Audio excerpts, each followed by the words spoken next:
Les trottinettes électriques en libre service. C'est un moyen de transport exceptionnel, on en parle souvent dans le tram, mais pour certains usagers de la route, c'est une galère au quotidien. C'est le cas pour les aveugles et les malvoyants. Pourtant, pour eux, globalement, la situation s'améliore. Les transports en commun sont de plus en plus accessibles. Ils prennent plus les transports en commun que c'était le cas il y a 10 ou 15 ans, par exemple. Et puis la technologie permet énormément de nouvelles choses qui leur facilitent les déplacements au quotidien. C'est une excellente raison pour en faire un tram. On se retrouve en plateau avec deux invités. Bonjour, je m'appelle Sylvie Degrelle, je suis chargée de communication à la Ligue Braille. Et la Ligue Braille, c'est une ASBL qui aide les personnes aveugles et malvoyantes à retrouver ou à gagner leur indépendance et leur autonomie. Bonjour, mon nom est Christian Destrègre, je suis responsable de l'accessibilité à la STIB.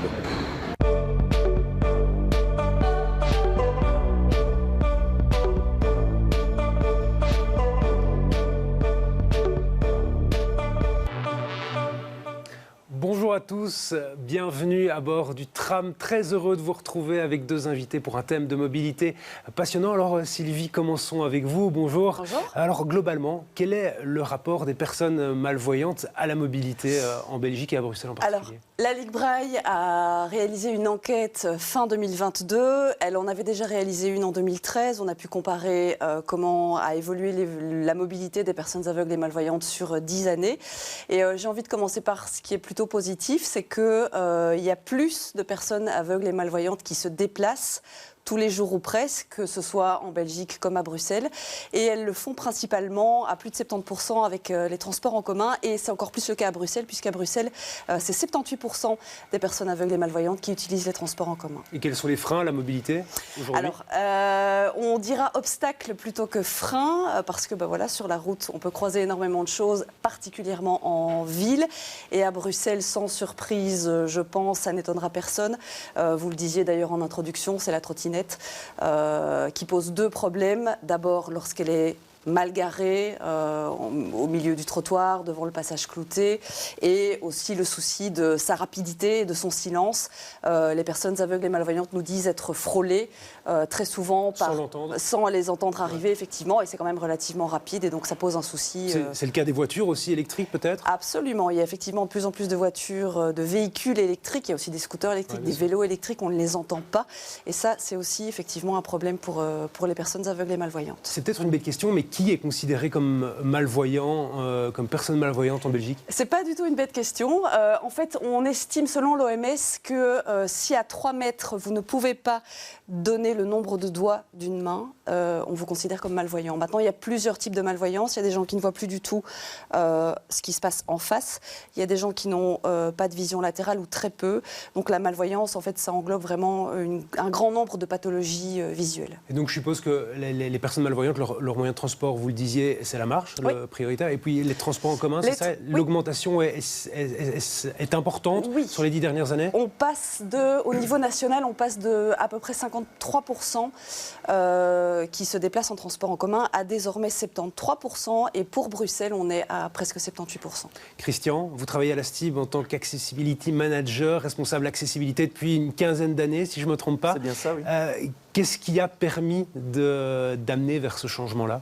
Je pense que la STIB est investie depuis longtemps dans l'accessibilité et singulièrement pour les personnes à mobilité réduite, les personnes déficientes visuelles, puisque depuis les années 90, il y a eu des choses qui ont été mises en place et depuis les 15 dernières années, beaucoup de choses sont faites, tant pour les personnes déficientes visuelles que pour les autres d'ailleurs. Il y a des plots par exemple pour les personnes malvoyantes, il y a des plots qui sont installés, j'en ai souvenir d'un à Mérode par exemple, avec des écritures en braille pour se retrouver dans la station. Il y a aussi les clous qui sont sur les quais. Qu'est-ce qu'il y a d'autre qui peuvent faciliter les déplacements des personnes malvoyantes? L'étude de la Ligue révèle que les personnes malvoyantes et les personnes aveugles ont besoin de ces éléments qu'on appelle les éléments podotactiles. Ce sont des lignes guides et des plots pour pour orienter les personnes et signaler les dangers.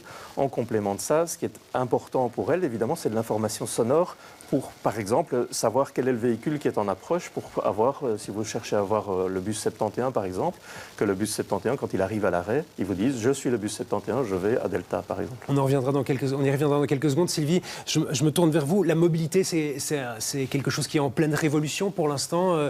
Il y a les trottinettes, il y a les voitures partagées. Est-ce que les personnes malvoyantes peuvent utiliser aussi ces transports qui révolutionnent un petit peu la mobilité, ou alors ils sont laissés de côté? Disons que se lancer sur une trottinette à toute allure quand on voit peu ou pas, je pense que aucun ne s'y risquera. Et les voitures partagées, par exemple? Les voitures partagées, oui, mais on peut conduire si on est malvoyant, mais avec une dérogation médicale. Et je pense que ça concerne vraiment un tout petit nombre de conducteurs. La plupart des personnes que nous avons sondées circulent, on l'a dit, avec les transports en commun ou avec un proche ou un parent qui les conduit. D'ailleurs, une personne aveugle et malvoyante sur 4 possède une voiture. C'est pas forcément elle qui la conduit, mais elle en possède une. Et donc oui, effectivement, on a aussi là une problématique de place de parking, puisqu'elles ont le droit d'avoir une carte de parking, de stationnement handicapé, mais les scan-cars, qui est aussi un problème relativement bruxellois, ne reconnaissent pas la carte et donc infligent des amendes qu'il faut payer puis contester. Des petits détails administratifs à ajuster encore. Voilà. La technologie, on sait que ça se développe à une vitesse pas possible. Les applications, ainsi de suite, c'est quelque chose qui a dû faciliter la mobilité des personnes malvoyantes, Absolument. je suppose. Vous parliez du braille dans les stations de métro, mais voilà, par exemple, les applications, et notamment celle de la STIB, qui, d'après nos sondés, est extrêmement pratique et bien faite, renseigne le sens, la voie, le chemin à prendre, et pareil en rue, vous avez maintenant des applications qui vous disent à quelle rue vous êtes, quelle est l'intersection, vers quoi vous allez. On teste en ce moment à la Ligue Braille des cannes blanches électroniques qui fonctionnent avec des écouteurs et qui expliquent, qui disent à la personne qui tient la canne qu'elle va arriver à tel endroit, qu'il y a un arrêt de bus avec tel terminus. Et ça, vraiment, effectivement, la technologie, c'est un grand coup de pouce pour elle, effectivement. Merci Sylvie. L'accessibilité, c'est un des grands chantiers de la STIB, que ce soit pour les personnes malvoyantes, mais c'est aussi pour toutes les personnes qui sont à mobilité réduite. Et justement, c'est l'occasion de voir un petit peu les chantiers et de se tourner vers l'avenir.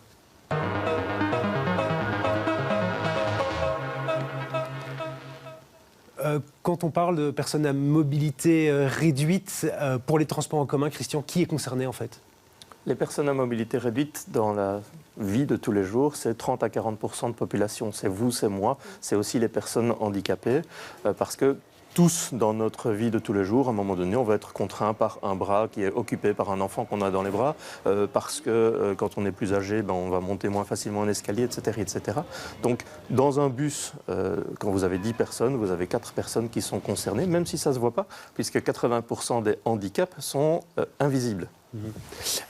Vous parliez des aides sonores dans certains transports en commun. Donc, je suppose qu'il y a des aides, en effet, qui dépendent des véhicules en tant que tels, mais il y a aussi des dispositifs hors des véhicules, sur les quais, par exemple, ou dans les stations. Comment ça se passe pour faciliter l'accessibilité des gens à ce niveau-là?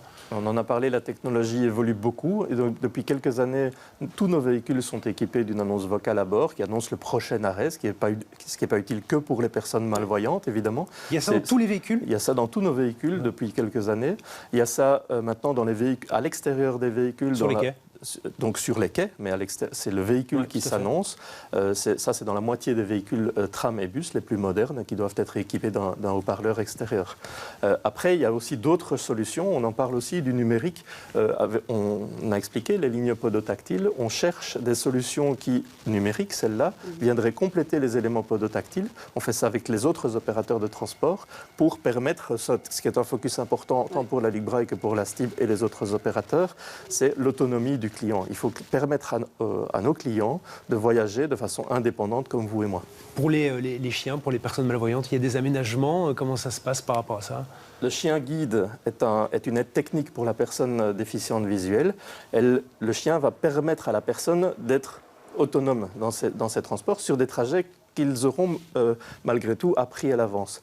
Pour améliorer l'autonomie de ces personnes, la STIB aide les associations qui forment les chiens guides de manière à ce que ces chiens soient habitués au transport public et qu'une fois remis à leur destinataire, ils soient très utiles pour leur mobilité. Il y a tout un travail qui est effectué au niveau des quais pour la STIB pour accentuer par exemple la vitesse commerciale, ainsi de suite. Comment on fait un bon quai, une bonne station qui est accessible à tous? Il y a une charte, il y a tous les documents qui vous permettent de vous guider pour faire ce genre de choses? Vous l'avez dit, accessible à tous, c'est essentiel pour nous, puisqu'on récolte l'ensemble des besoins pour faire ce qu'on appelle le design universel. Le design universel va nous permettre de créer des cahiers des charges pour répondre aux besoins de la clientèle en faisant des quais, des stations qui soient accessibles à l'ensemble de la population. Et c'est bien là essentiel. Il y a encore un petit peu de boulot, il y a certaines lignes qui sont encore un petit peu problématiques, je pense au 39, 44, ou alors ici à proximité à VX1, on sait qu'il y a la ligne de 51 ici à Molenbeek qui est plus difficile d'accès, il y a encore un peu de boulot. C'est tout le défi de la mise en accessibilité d'un réseau qui est historique. Quand vous fonctionnez, un des défis, vous avez des véhicules qui datent de la mise en service du métro en 1976 et puis le dernier véhicule qu'on est occupé à tester avec des motorisations extrêmement pointues. Donc il faut s'intégrer dans un patrimoine existant, patrimoine matériel, patrimoine de la ville, s'intégrer là-dedans, c'est un défi constant. Il y a aussi, je voyais depuis quelques mois, quelques années, des systèmes fusibles, je voyais, qui permettent de passer plus facilement d'un quai à un transport en commun. Comment ça se passe, ça ? C'est un système qui concerne les personnes en fauteuil roulant essentiellement. Ou les poussettes, je suis concerné. Les poussettes, évidemment, c'est ce qu'on vous a dit, les PMR, on est tous concernés. Donc on l'a créé à la base du besoin existentiel qu'ont les personnes en fauteuil roulant de pouvoir bouger et le moindre trou va les contraindre à ne plus bouger, tandis que vous, avec votre poussette, vous allez pouvoir passer. Donc ce fusible, on l'utilise pour annuler le trou entre le quai et le véhicule. Il est essentiel pour les personnes en fauteuil roulant, il est confortable pour tout le monde. C'est là qu'avec l'accessibilité, on fait de la valeur ajoutée pour le transport public. On a confiance en la STIB pour communiquer sur ce genre de nouveautés. On sait que vous aimez bien ça. On se retrouve encore, on a encore une petite minute pour évoquer l'avenir de la mobilité d'ici bien plus loin.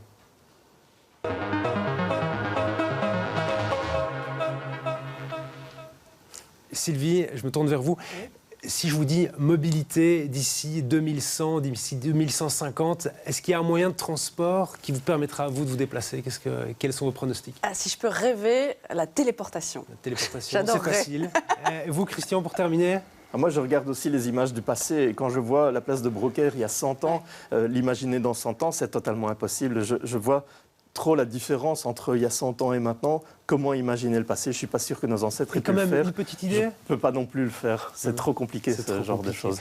Allez, je vous remercie. Merci à vous d'avoir participé à cette émission. Merci aussi à vous de nous avoir suivis. On se retrouve la semaine prochaine. Vous savez très bien, même heure, même tram.